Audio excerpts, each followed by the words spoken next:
Happy birthday, dear Raisen. Happy birthday to you. Kwanza ni mshukuru Mungu kwa maisha ya rais wetu, kwamba leo tumepanda mti katika kusherehekea siku yake ya kuzaliwa.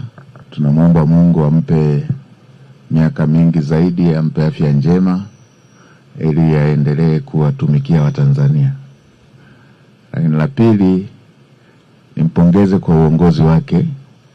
Ameendelea kudhihirisha jinsi alivyo kiongozi mwenye maono, jinsi alivyo kiongozi mbunifu, na jinsi alivyo kiongozi anayejali maslahi mapana ya taifa kwenye kila jambo.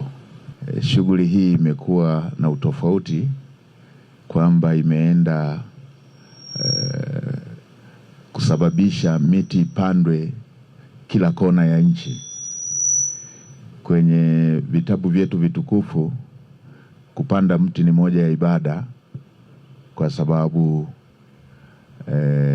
watumiaji, wanufaika wa miti ni wengi.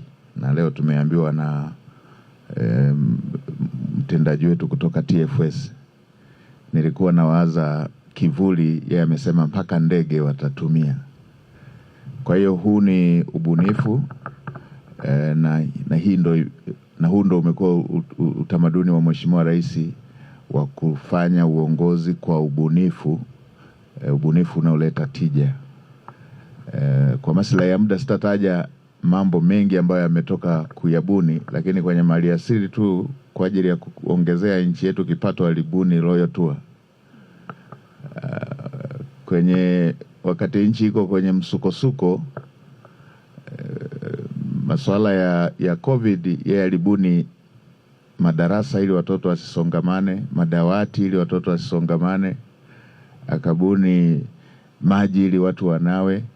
Kwa fedha ikaenda kutumika kwenye miradi ambayo imeacha alama. Nchi zingine walinunua barakoa ambazo walishazitupa. Tanzania inatumia madawati na madarasa. Kwa hiyo nitoe rai kwa Watanzania wote, tunapokuwa, kwa sababu sote tunazo hizi birthday, tunapokuwa na jambo la kukumbuka la aina hii, tufanye kitu kinachoweka alama na manufaa kwa watu wengine, kwa watu wengine na viumbe vingine kama hiki ambacho kimefanyika leo. Happy birthday Mheshimiwa Daktari Samia Suluhu Hassan.